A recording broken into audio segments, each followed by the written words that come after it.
Hello, everyone. Pat Dana MMA back with another DWCS breakdown. I've lost count of what episode it is, but we're going to be getting you into a very interesting Week 9 heavyweight matchup between Mario Pinto and Lucas Camacho. Pinto has been someone I've had my eye on for a bit, so I'm very happy to finally see him get his chance, and we're going to be getting started with Mario Pinto first.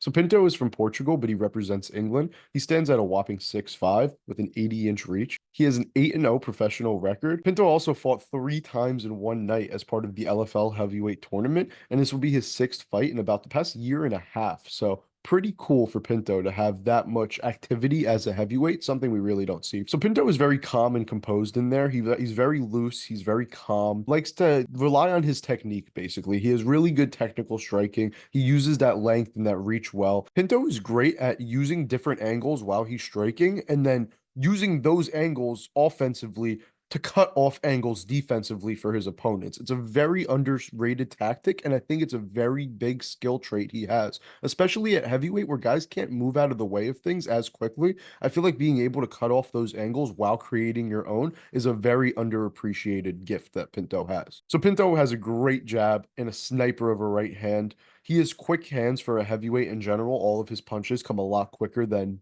average heavyweights, and he has some sneaky power overall. He's just very accurate, times you very well, and just has some amazingly technical and quick hands. He's an awesome striker on the feet. The problem is he can be a bit low volume at times and just not throw as much as he really should. Another one of Pinto's best parts are his leg kicks. He has some devastating leg kicks that he used in his last fight against Kasim Aras to kind of break him down over 5 rounds.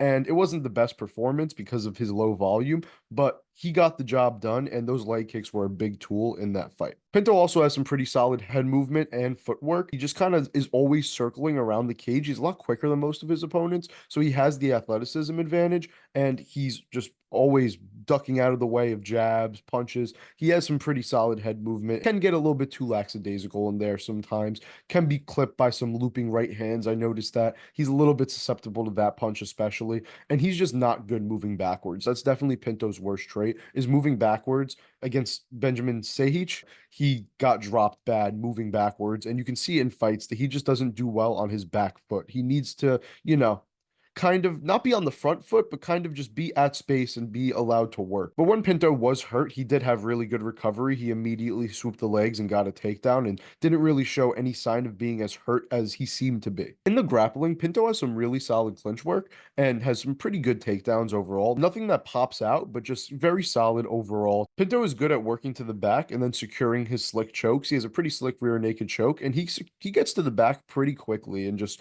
kind of wraps it up out of nowhere. It's pretty nice submissions. He's pretty good on top and has some pretty good ground and pound. Doesn't really look for the takedowns as much, but it's kind of when the opportunities presented, he has no problem with getting on top and being able to control the fight from there.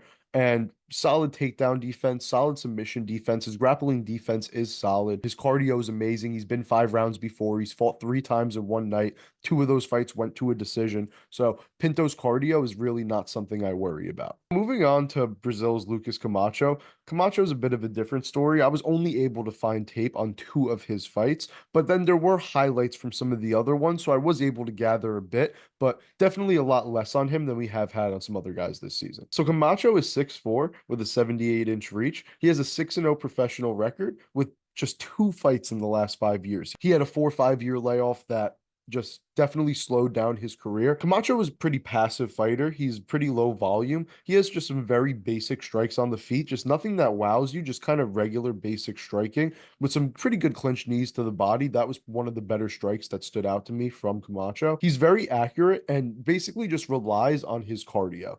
He keeps his hands high, but takes a lot of punishment. And that's basically what he does is he'll take the early punishment and he does it well, and then will come back later in fights when his opponent gasses out and just turn the tide on them and beat them up when they're gassed out. Camacho keeps his hands high, but just doesn't have the best defense in general. He does eat a lot of punches, and that's his goal basically, is to let his opponent wear themselves out with the volume, and then he's able to get his offense really going.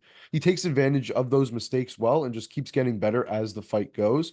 And once he lets his hands go, and actually starts throwing, he has some good volume and good combinations. It's just he doesn't really let go like that until guys are about to be finished. He usually uses those for his finishing sequences only. Camacho doesn't generate much power though. It's more just about that volume and that pace he puts on you basically. He has a very good pressure and pace for a heavyweight. He does just come forward way too reckless, very sloppy, chin up, and just getting hit way too much. He keeps his hands up, but he doesn't block punches well at all. He's been caught before, he's been dropped. He does have some pretty good recovery, but he just gets hit way too much for a heavyweight. And that doesn't just include for punches, it includes kicks too. I've seen him get head kicked a little too many times. He eats leg kicks a lot, which is something Pinto loves to use. So that's obviously a bad thing going into this fight. And Camacho just doesn't have the best grappling either, honestly. I mean, he doesn't have good takedown defense, and most of his takedown offense is just generated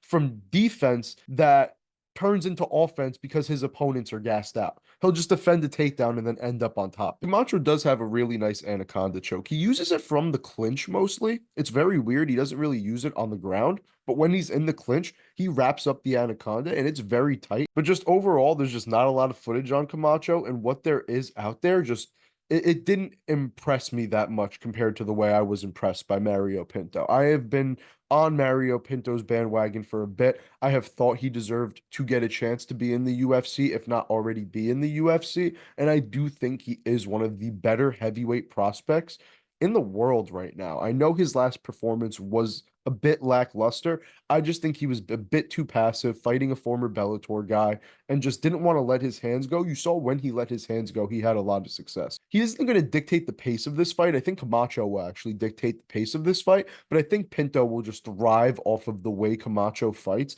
and he'll just pick him apart really with the leg kicks, with his technical slick boxing. I think Pinto is just probably going to pick him apart, and I see him definitely getting a finish here, honestly. Camacho can take the damage, but I think once Pinto really starts to let his hands go, Camacho just won't be able to take the sheer volume of punches that is coming his way. Pinto will probably hurt him with leg kicks and then finish him off with strikes. If not, maybe finish him with the leg kicks, maybe just finish him with strikes. Either way, I think Mario Pinto gets it done by knockout here. I'm going to lean round two because I do think Camacho can take punishment well and he has good cardio, but a round one finish wouldn't surprise me at all. I do think Mario Pinto is a solid prospect, and I am looking forward to seeing his future as a heavyweight prospect and a heavyweight fighter. I wanted to thank you all for watching whatever episode this is of my DWCS breakdowns. Please like, comment, and subscribe if you guys want more, and I thank you for tuning in. Please stay updated with my channel for the other breakdowns coming out very shortly. Hope you have a great day, everyone. Enjoy.